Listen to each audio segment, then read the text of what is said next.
Hello and many thanks for joining us on this edition of the program People, Politics and Power. I am Imoni Amarere. Welcome. The Nigerian education system has been in turmoil for several years running. Every administration, even from the military era, has been confronted with the challenge of getting the education system working, particularly at the tertiary level. In spite of several efforts in this regard, not much appears to have been achieved. Administration after administration has had to contend with school closures and shutdowns occasioned by either academic and non-academic workers' strikes or students' protests demanding better working conditions and conducive learning environments. During the life of the current administration alone, public universities, polytechnics, colleges of education, and other tertiary institutions have been shut down several times, sometimes for as long as between 6 and 9 months at a time. In the process, students have been made to lose whole semesters or even sessions. The long and short of it is that the tertiary education system has gone comatose. Those who can afford it send their children and wards either abroad or to expensive private institutions for studies, while the children of the poor are left to languish at home.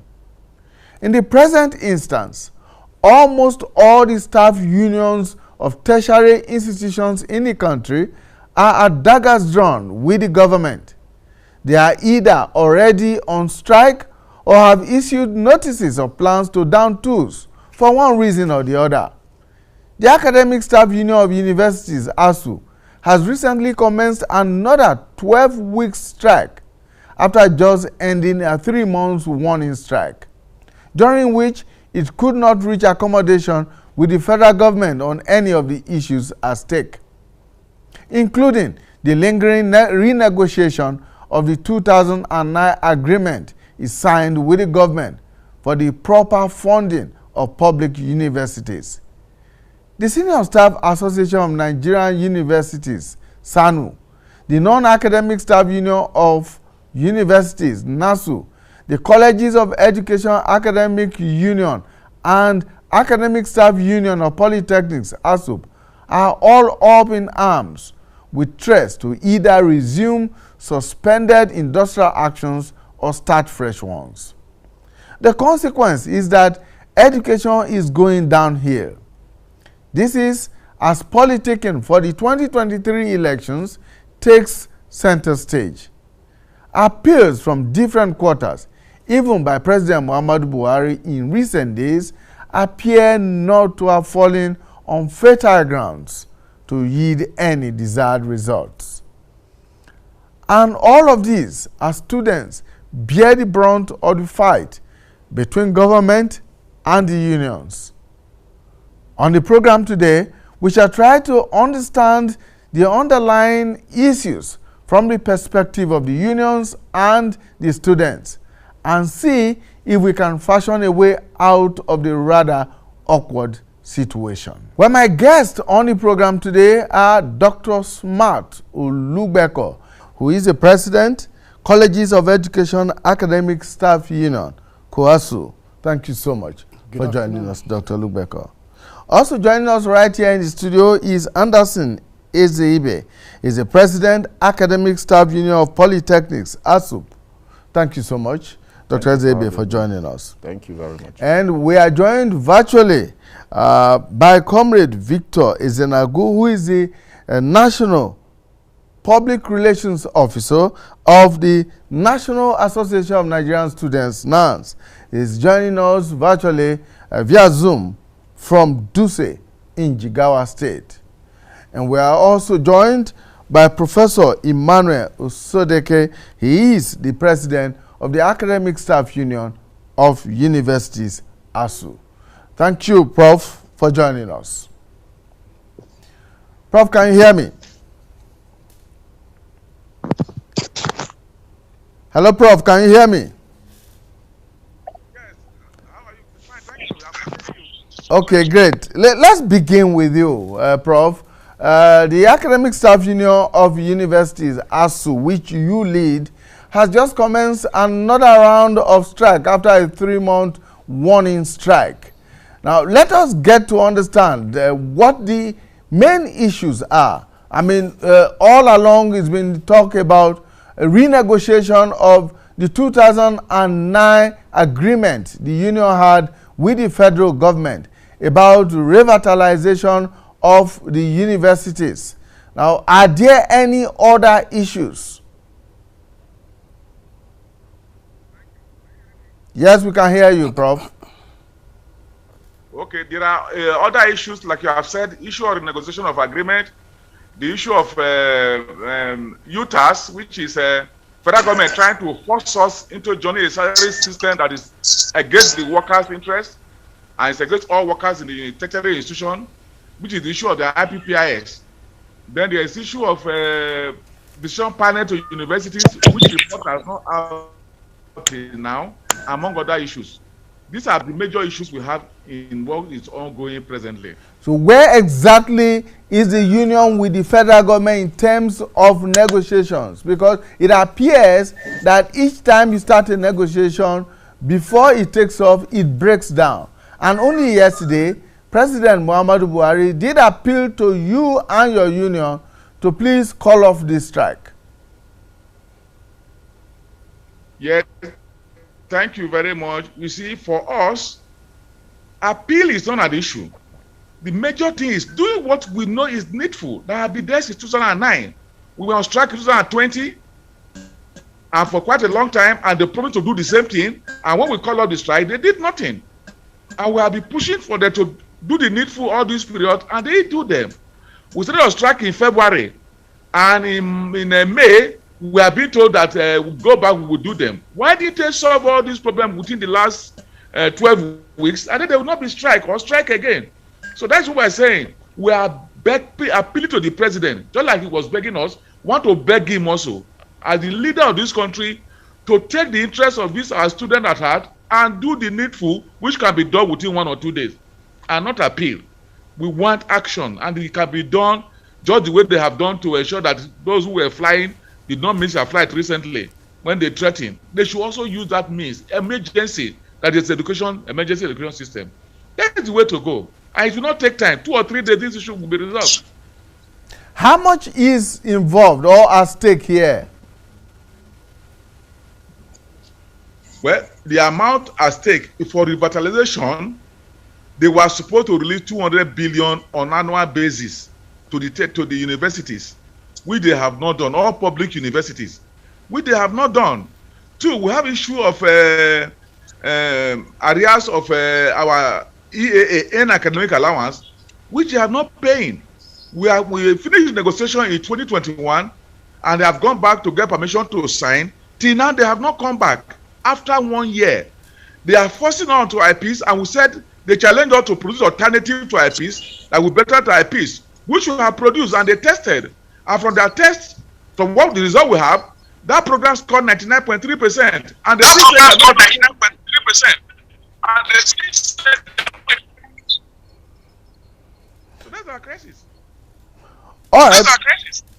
Prof, only recently, the president of the Nigerian Senate, Ahmed Lawan, did say that the agreement that was entered into by a union with the federal government in 2009 was entered into in error. I'm using his word now. And that agreement was not a realistic agreement. Sorry, it's not clear. I can't hear you well. I can't hear you.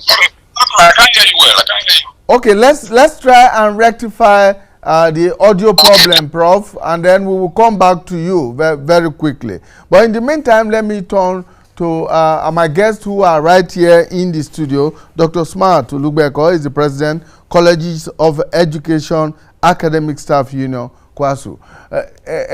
Just like the Academic Staff Union of Nigerian Universities, it appears the colleges of education, academic staff also have a bone to pick with the federal government. What are the issues? Thank you. The most important issue that we talk about has got to do with the area of funding. And funding is highly essential and important to the running of any institution. But it is to our greatest chagrin that government has willfully neglected the issue of funding, and colleges, they have not been funded over the years. And when we talk about... How many years are we talking about here? We are talking about since 2010, when the agreement was signed. The agreement was actually made in 2009, but it was finally signed in 2010. That's 12 years wrong. Yeah, 12 years ago.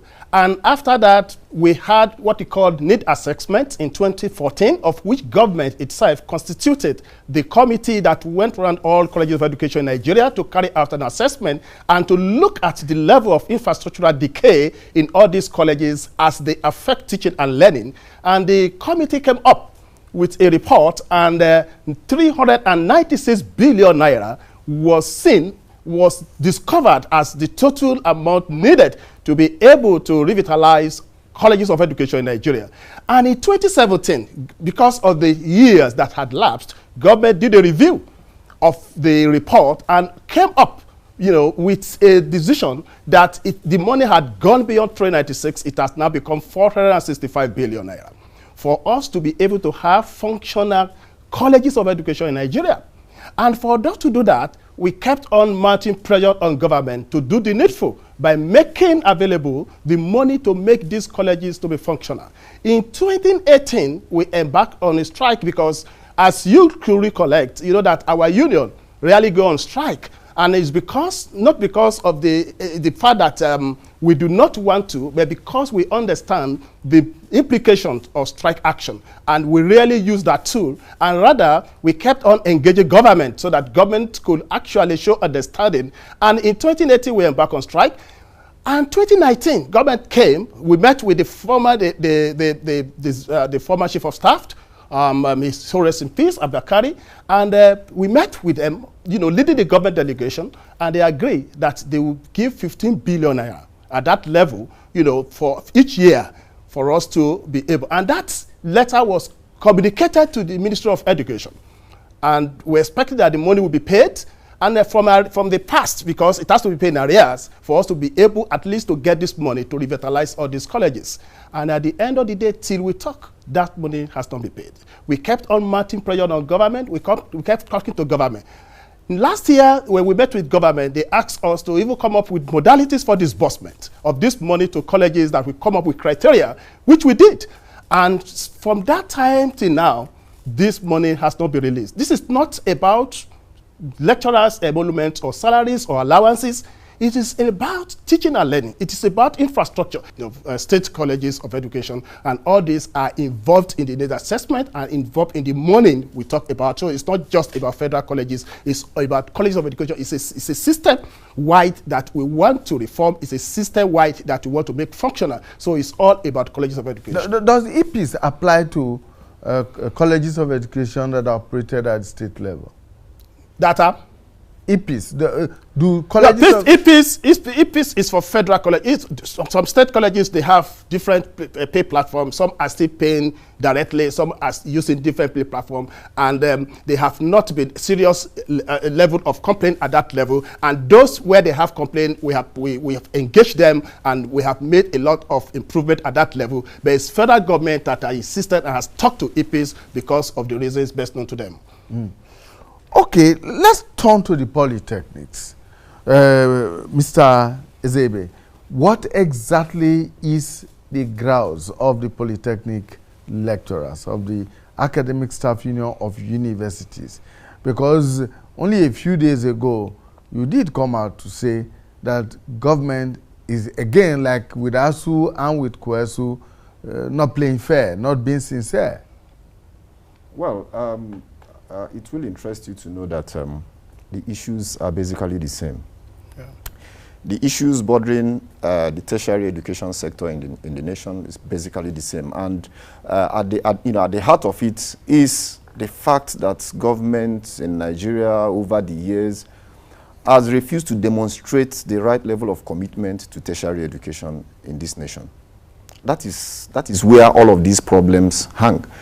Now, The issues of funding, they are there. They've been overflogged. Our comrade president of ASU and the comrade president of COASU has, talked about this. Since 2014, that the needs assessment survey teams came back with their reports for the polytechnics. It was about, it's about 826 billion. And as we speak, not a penny has been, sent from that, amount to revitalize infrastructure across public polytechnics and colleges of technology in Nigeria. So, and we are talking about, 2014, that is 8 years behind. And you can imagine what inflation has done to that figure as we speak. Still, the government has refused. In 2017, they made the offer of 15 billion naira in lieu of implementation of this same needs assessment report. As we speak, in this studio, 5 years down the line, not a penny of that 15 billion has been released anywhere. The issue of the payment platform as canvassed here has already, it's been overflogged. It's the same challenges as we speak. Third-party deductions, made by IPPIS in the past 2 months has not been remitted, to beneficiary, cooperative societies in different polytechnics in Nigeria. So the problems are basically the same. Now, I would just, like to lend, another note from the angle of supervision and regulation. Because no matter the amount of money you inject into the system, if the appropriate framework is not deployed with respect to supervision, with respect to regulation, then it may not be money well spent. You may not be able to have value for the money.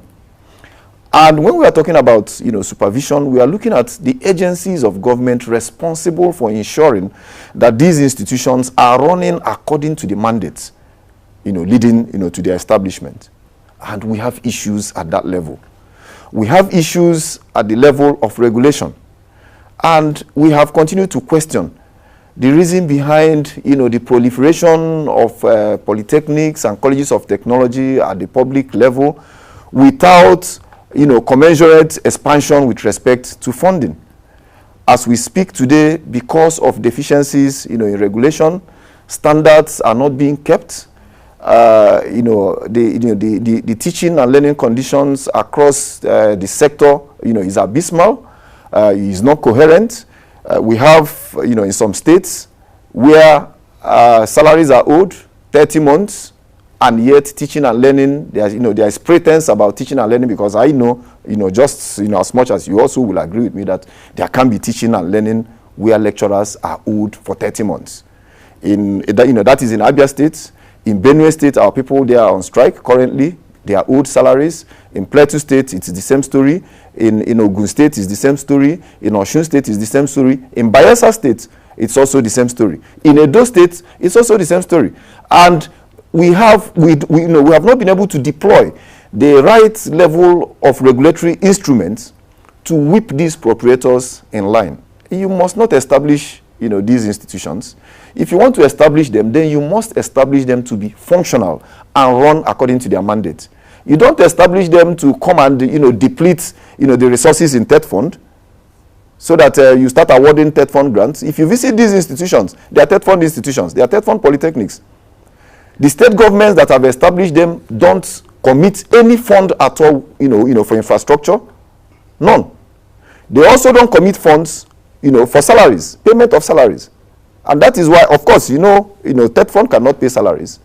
Their mandate does not, extend to that. And that's why you have salaries in these, in these places owed. And so we are questioning, the issue of regulation. And we are saying that because regulation is national in outlook,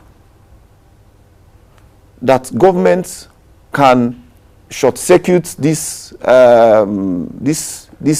issue of concurrency, saying that the federal government does not have any role to play with respect, to the state-owned institutions, by using the instrument of regulation to ensure that if you are establishing a polytechnic or a college of technology, there are certain basic minimum standards that you must adhere to, and such standards will include provision of infrastructure, appropriate and prompt payments, of salaries, the right level of retirement age being deployed, and all of that, so that we have the appropriate standards, irrespective of whether the polytechnic is federal, whether it is state, or whether it is is even private, because what is being awarded today, the certification levels across the polytechnics and colleges of technology as we speak, is the ordinary national diploma and the higher national diploma.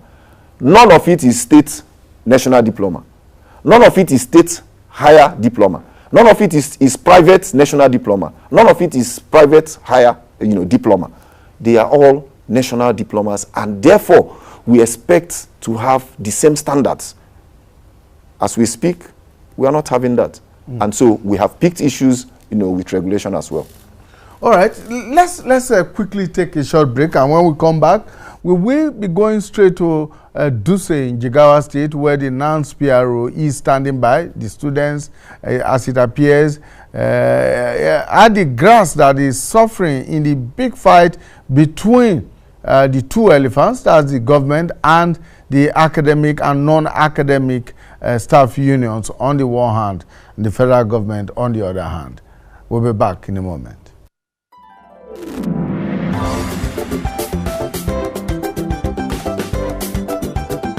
Did you know that AIT's social media handles have all changed? If you are one of the millions of our followers on Facebook, Twitter, and YouTube, this is introducing to you AIT's new official and rebranded social media handles. Like or follow us now on our Facebook page, Official AIT Live. If you're on Twitter, switch to our new handle at Official AIT Live and activate the notification button to get breaking news and updates on the go. For exclusive short videos and photo news, follow our Instagram account at Official AIT Live. Subscribe to our YouTube channel, Official AIT Live, and enjoy live streaming of news and your favorite programs, where you can also watch our broadcast materials at your own convenience. Note that Official AIT Live is the only authentic social media profile name with all the handles on our website ait.live, with a notification prompt to accept and receive breaking news and updates on the go. Log on to Facebook, Twitter, Instagram, and YouTube platforms on your smartphone, tablet device, laptop, and desktop to follow us now. AIT.live. On air, online, online. All right, thank you so much for staying with us. Dr. Smart Olugbeko is President, Colleges of Education, Academic Staff Union, COASU, is right here with me in the studio. He's joined by Anderson Ezebe, he's President, Academic Staff Union of Polytechnics, ASUP, also here with us in the studio. And we're joined virtually by Professor Emmanuel Sodeke, who is the President of the Academic Staff Union of Universities, ASU, and Comrade Victor Ezenago is the NANS National Public Relations Officer, who is joining us from Duse in Jigawa State. Comrade Victor, I hope you are there, right there with us. In all of these, it appears that the students are the ones who are hardest hit because, as it were, some of you have stayed at home for upwards of 9 months or thereabout, as the case may be at any one time. And it appears your education is being truncated by default, by the actions of government and, of course, by the actions of your teachers. How is NANS tackling this situation? Okay. Good afternoon. I don't know if you can hear me. We can hear you loud and clear, Victor. Go ahead. Because I can barely hear you also from here. Good afternoon. From what I heard from you now, you asked what's our view as regards to the whole strike action by our lecturers. I suppose that's what. Yes, go ahead. That's exactly what we are. To us, can you hear me? Yes, we can hear you, Victor. But network. Can you hear me? Yes, we can. Go ahead. To us, we are no longer happy with the whole thing. We've been patient, believing the government and ASU will resolve their impasse. Unfortunately, the other union, the ASUP and COASU, have also joined the strike, and we are not. It means there's a total shutdown of all campuses in Nigeria. It means all our students are meant to go back to their respective homes. It means there's a tendency of crime increasing on the streets, because when people are idle, they will have no option than to stick to crime. From our angle as NANS, we vow to ensure that there shall be no political activities until these strikes are resolved. We want to also appeal to our lecturers, the Academic Staff Union of Universities, the ASUP, COASU. We want to appeal to them also to be open-minded while going for the renegotiations as regards to their demands. They should also consider the current challenge of the country in making their demand, and then know that in negotiation is a give and take thing, so that we can go back to our respective homes, our respective campuses. This is our humble appeal and view. But as far as our stance in ensuring that no political activity goes on in Nigeria, as long as we're at home, there shall be no primaries, and we meant it. I mean, Jigawa now do say, but we came here for a pre-convention where all the SUG presidents, senators of NANS are gathering from the Taxi State and FCT to Jigawa State Polytechnic for us to take a decision. It's unfortunately my network here is not very bad, but I hope I've been able to pass the message across to you. Thank you so much. Thank you, Victor. Yes, you were loud and clear here. We were hearing you, but of course you were not hearing us very clearly. Would have loved to ask some more follow-up questions. For instance, how does NAN intend to stop the political activities that are currently ongoing? Because that's one of the resolutions you have put forward. You said that NANS will not allow party primaries to go on. How does the union intend to do that?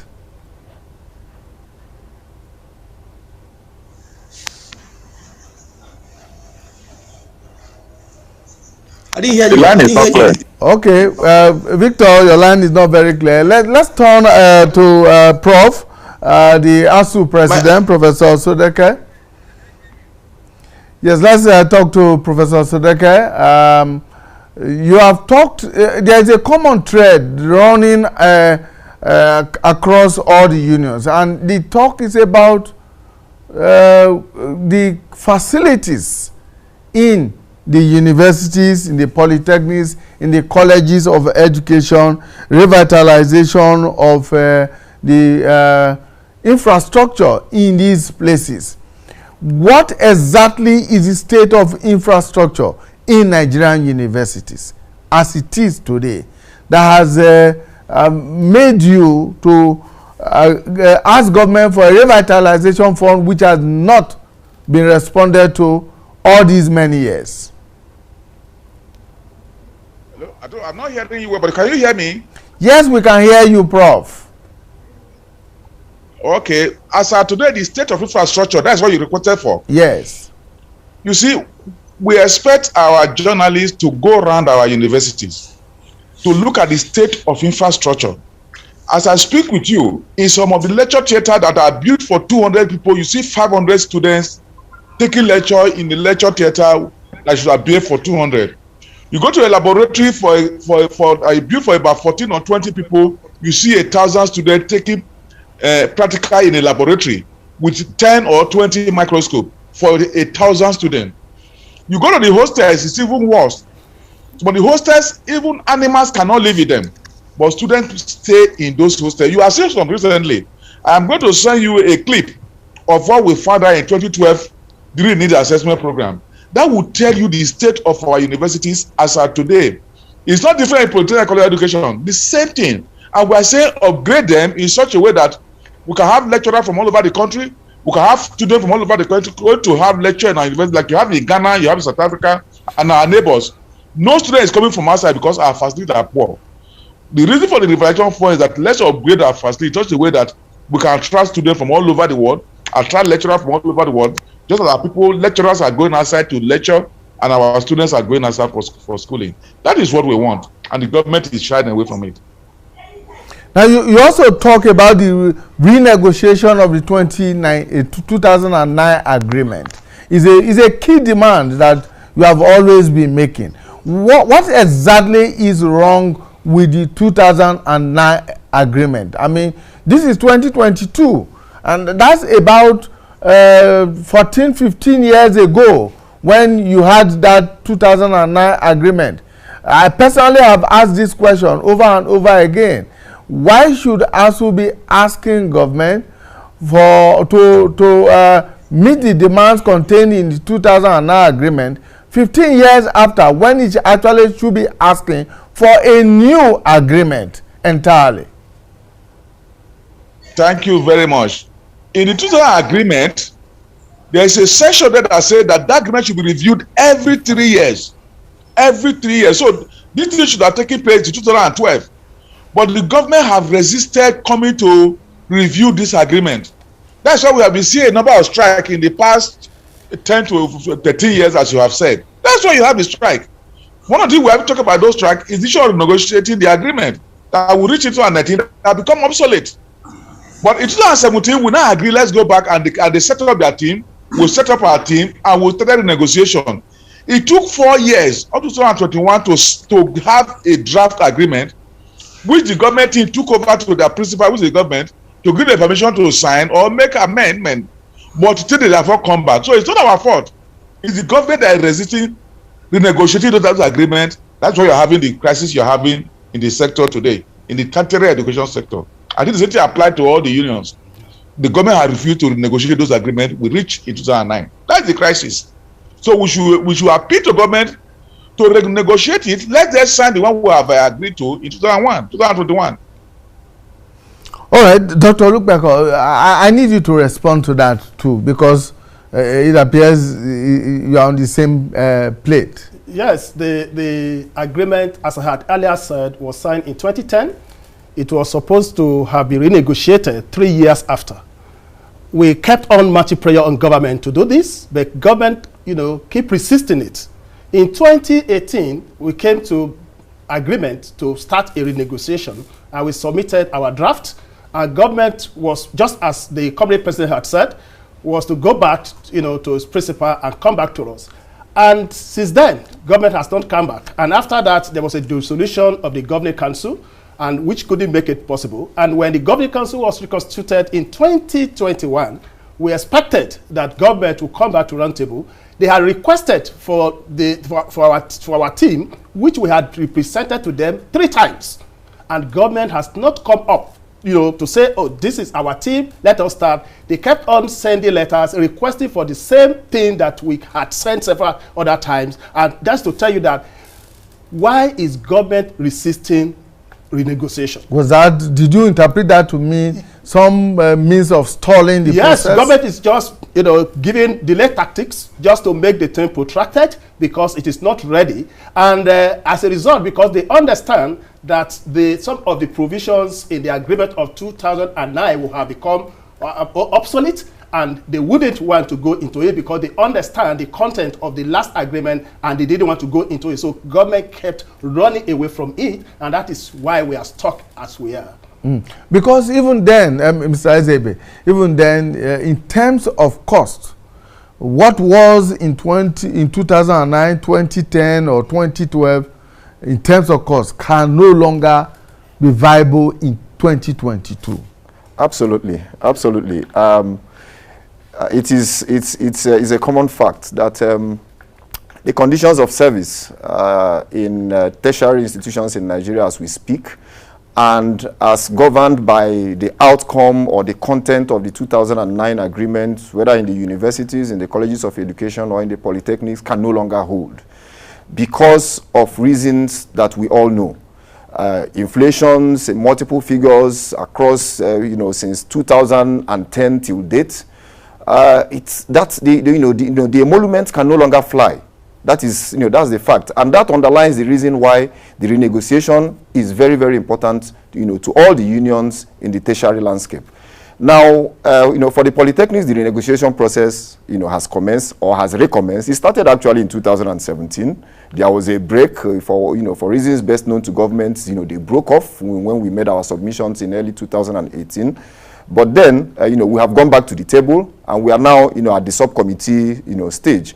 And it will really, really, please us to see government respond to our demand, because we have already made our submissions, listing, our demands.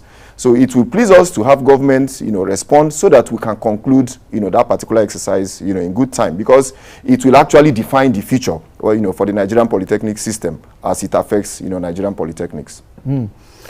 Prof, let me come back to you and to tackle the issue of EPs and UTAS. You came up with an alternative payment platform, UTAS, which you said had about 99.3% success after trial.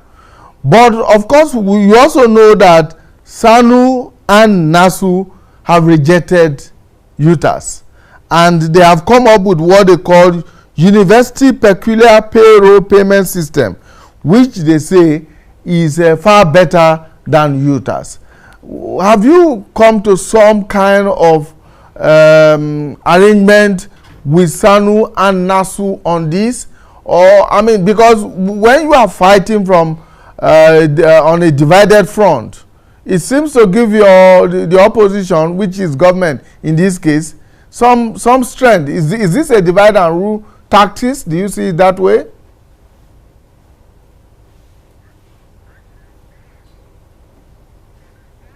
We rejected IPs.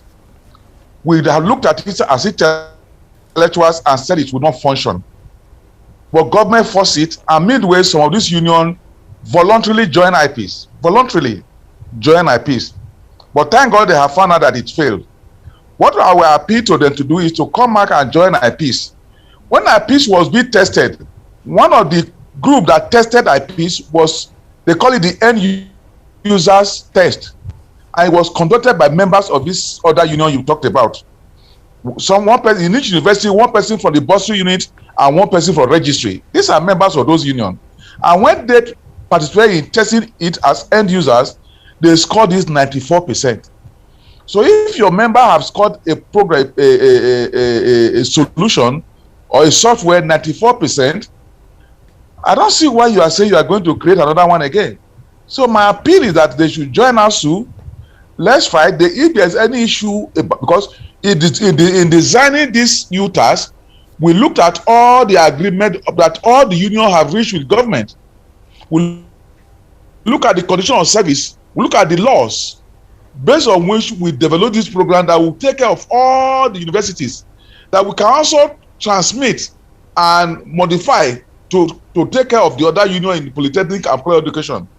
If we so agree, we can modify them to take their own peculiarity, using their laws, using their condition of service, and we have a model for them. You see, in the country, in the world where things are working, if government have a problem, you approach the universities. But in Nigeria, we have a little problem headache, they run abroad to go and look for foreigners. What we can do here, and they pay huge amount of dollars to get these solutions. And we have developed something for them that is free. Free, you don't have to pay anybody because to belong to the government. Free. And the government is playing game with it that is not working. When your own tests have shown that it's got 99.3%. It's a pathetic situation in this country. So my appeal to other unions, whether in the universities or in polytechnics, that all of us should join hand. Look at this IPPIS. If you have anything you want to add, it's open, you add. But this idea of creating multiple just to know the government say you are fighting among yourself, we should throw aside. We are the only union that said we will not register in IPs. As I'm speaking to you now, I have not registered in IPs. And more than 70% of our members did not register in IPs because we know that it is wrong. Dr. Lubeko, can there be a convergence of UTAS, IPs, and U3PS, which is the new one that the non-academic staff are putting forward? Or does the colleges of education also have their own payment platform?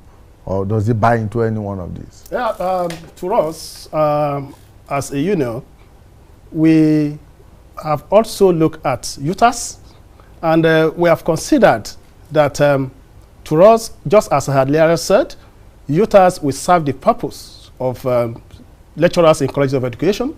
And the reason is because, as I had earlier said, we look at the structure of academic staff in colleges of education and that of university, conditions of service, condition of promotion, and other criteria, we have similar, criteria. We have similar issues, and we believe UTAS will serve our purpose. And we have at our NEC meeting, decided to key into UTAS as a platform, that can actually, bring all of us together. And I have said it, I've spoken to also some of our colleagues, that government will be happy to have these multiple platforms, because government knows a division has actually been created and a confusion has actually been put into it, and government will come up to say that because you have not agreed among yourself, therefore let us continue to make use of EPs. And we know that government is looking for a way to retain EPs, just as the current president had said. If a platform comes at no cost to government, and this platform can actually perform the same function,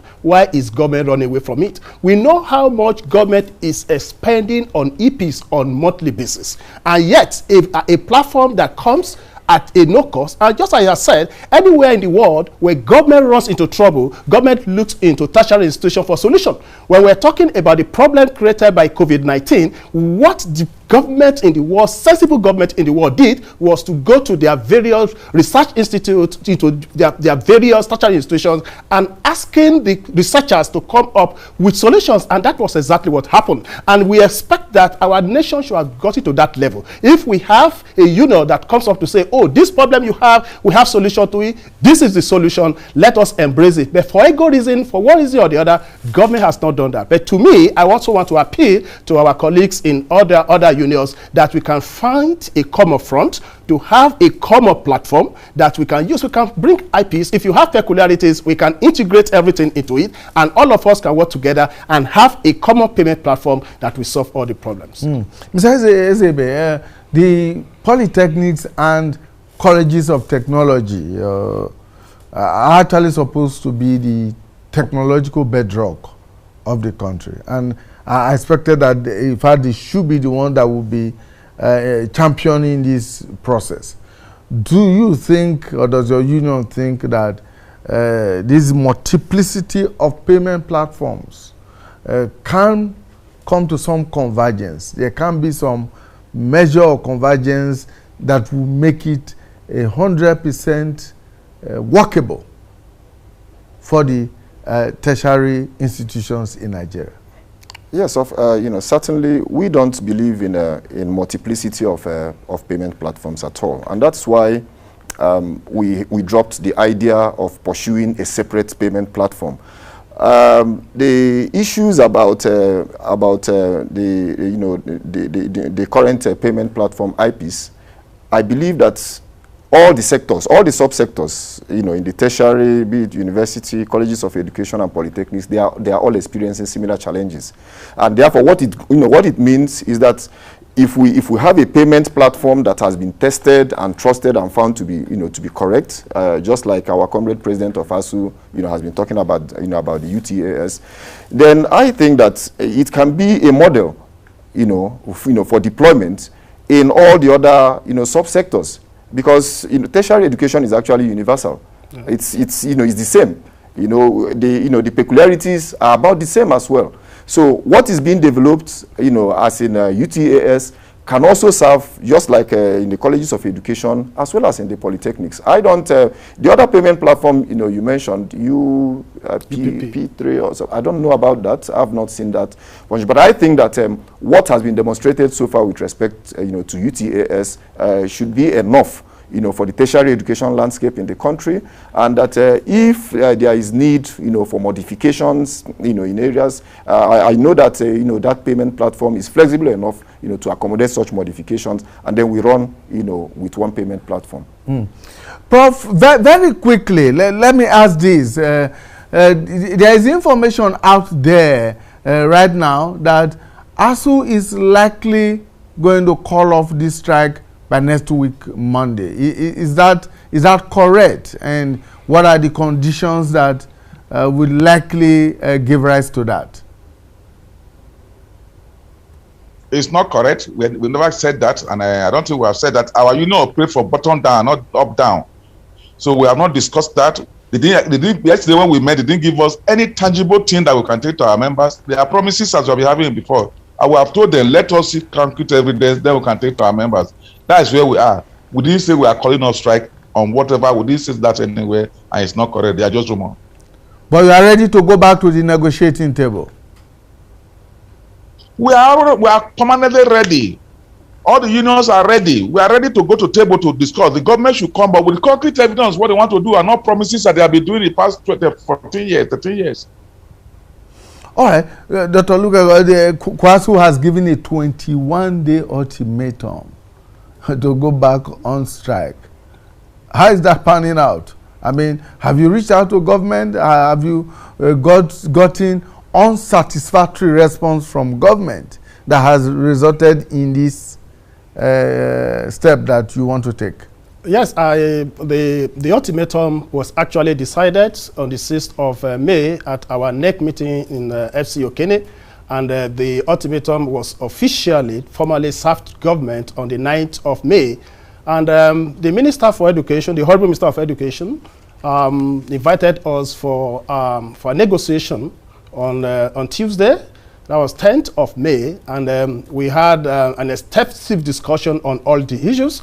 And as he could try, and he made efforts to see what government could do at resolving those issues. But it's 21 days. They still have a very long time for them to meet up with time. And we have said that we will be able to continue to negotiate with them until we discover at the expiration of 21 days if government has not met the issues according to the conditions set out. Then we'll have to revert to our principals, who are the chairman and secretaries from all colleges of education in Nigeria, to give them feedback. And at that time, the decision taken would definitely snowball into the next action. Is there a threshold? I mean, some minimum standard that you expect government to meet for you to avert this next strike? The minimum standard is for them to meet the needs. And it has been a minimum, because when we talk about minimum, if we are talking about 465 billion naira in 2017, and we have been magnanimous to say, okay, give 15 billion naira from 2014 down to the for 8 years, and you're talking about 112 billion naira.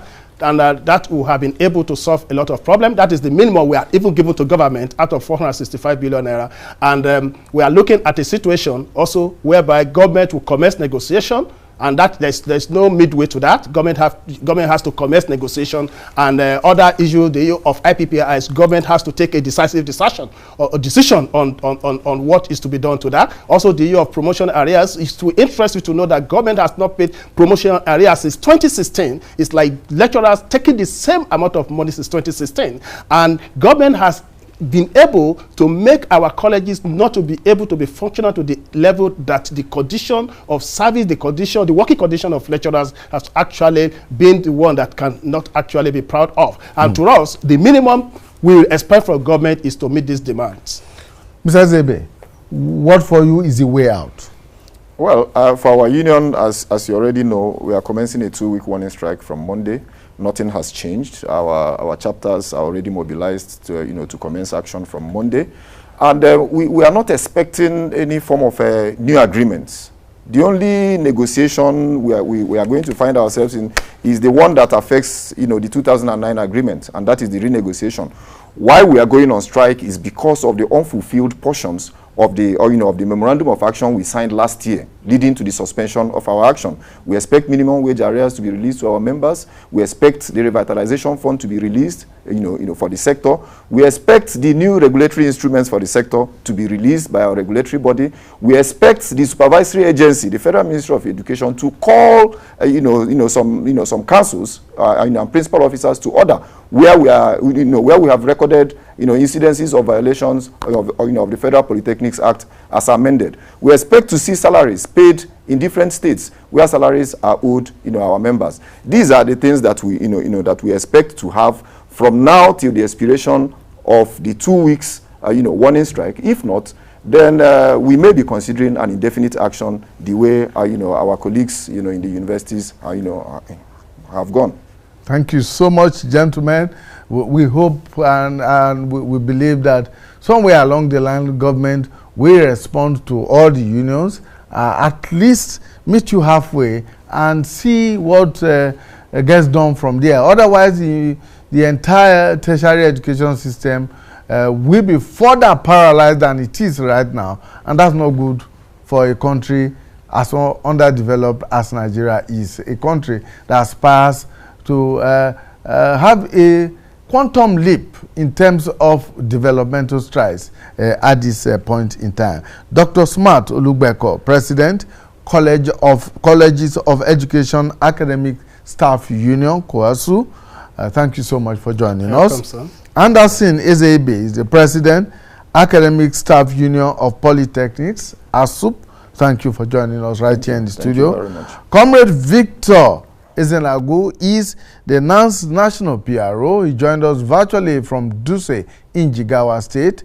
We do apologize that the audio quality wasn't too good, and so we couldn't proceed with more questions to you. Thank you all the same. Thank you so much.